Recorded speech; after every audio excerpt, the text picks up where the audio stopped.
children being exposed to what I have read already prior to coming here and what you presented. I'm sorry I was very late, but I heard the final talk, and my husband and I, and my children, who are actually older, they're mid-20s down to teens now. But I can tell you this much, we do have a 17-year-old now, if he had been present at Kate Dawson's presentation in the west of Ireland, my husband and I, we are not very wealthy. Thank God we do have a home, we have a roof over our heads. But we would sue the school and we would sue the government for dereliction of duty if our child had been exposed to her porn alphabet. Because it is just totally perverse. And I think we as parents, we have to stand up here. Because Councillor McMahon made a point that there is no opt-out. Now, I thought Ireland was a free, democratic society where I, as a citizen, have a right, my husband has a right, and so too do our children have a right to a proper education, not to this false idea of education, which completely draws us into ourselves. Education is about the world around us, the people we live with, and how we function as individuals in this world. We are not going to teach our children how to be strong, independent people if we totally muck up their little brains with topics that I myself do not want to read in order to be able to lead a life, to pay my bills, to provide for my family. I don't need that stuff. And yes, we do have to care for people who are having difficulties. I'm not saying that I hate all the people who are suffering or who experience all these different sexual orientation. Nothing like that. We all have people within our families who say that and believe that they are not heterosexual. And I'm not saying that I hate those people. And inevitably, when people stand up and make a stand for heterosexual marriage and for the rights of parents to raise their children to be good, free individuals, we are labelled immediately as whatever, phobic, this, that, or the other. At this stage in my life, I actually don't care what I'm called, but my children are not going to be exposed to that, and we will sue. And I would love if other parents would come along with us, because as I said, we don't have the money to take on the machine that has turned into the ruling class in this country. But we are the citizens, and the politicians, they work for us. We are not their slaves, and this type of thing is making us out to be their slaves, who will jump to whatever they wanted to jump to, and that our children would dance to whatever tune they want, and I am sick of it.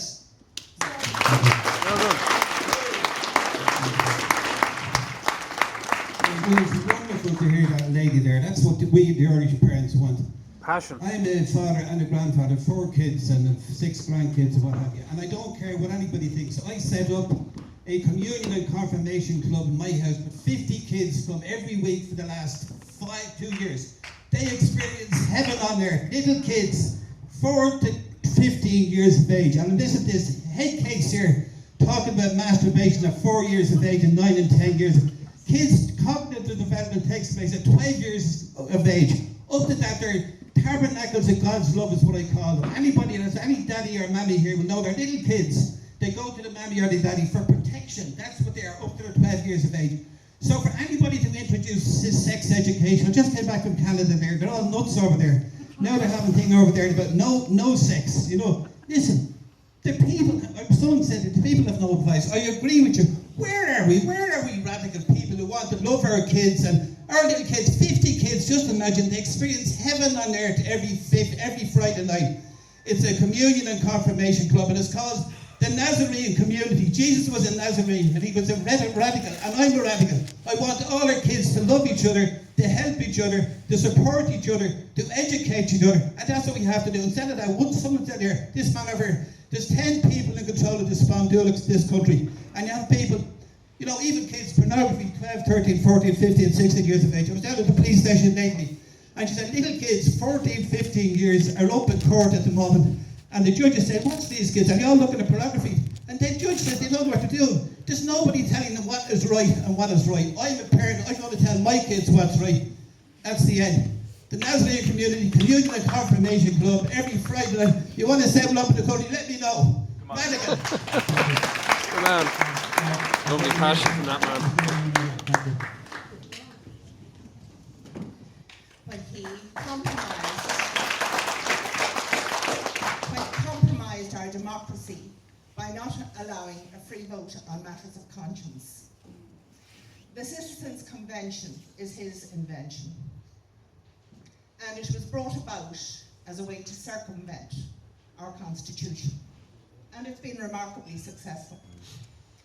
We all see consequences of this program. Well, let me bring you up to date on the consequence for a 10-year-old boy this year, April, New York. His abuser was charged and found to be, all the facts proved that he had abused the 10-year-old. But he walked out free because his solicitor, a lawyer, said that child was empowered as a child on the subject of consent. So having attended a sex education series presented by his school, he knew what was involved. I state my case. Consequence for 10-year-old.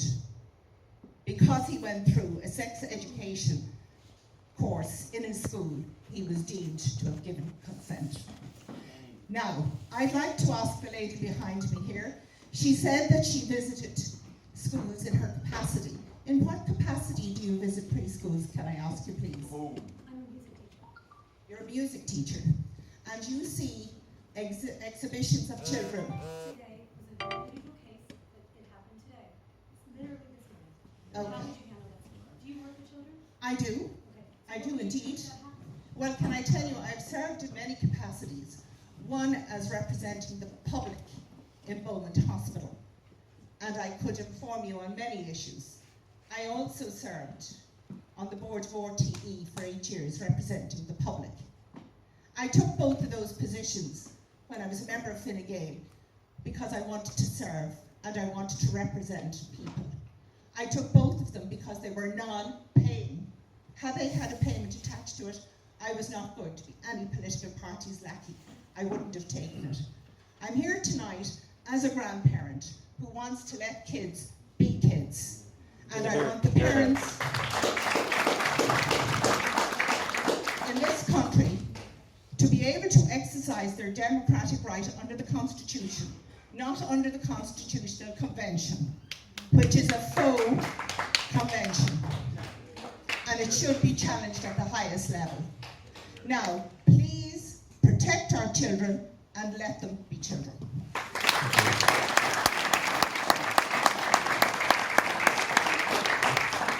Ladies and gentlemen, I'll be very brief. All our children are in extreme danger. Here, here. Now, we have 212 billion of unrepayable debt that has to be refinanced. We also have 450 billion of unfunded liabilities. Our pension funds are bankrupt. We've 17.5 trillion of negative yielding. Our governments are selling bonds at minus interest rates, which have to be bought by pension funds. Ladies and gentlemen, our future does not exist. Every girl, every boy, every pensioner, there is no money in the kitty. We are bankrupt because we have to refinance our debt. The oligarchs have told Simon Coveney, Bilderberg, that we must bring in this sexual liberation. This is the situation, ladies and gentlemen. Each and every individual, including yourselves, there is no future in Ireland. The UN Global Compact was signed to bring in between 1 and 4 million immigrants to crash wages to 15,000 a year. Now remember, men, women, children, there is no housing, there is no future, there are no jobs, there are no promotion. The country is broke. Sorry about that. Bye. Well said.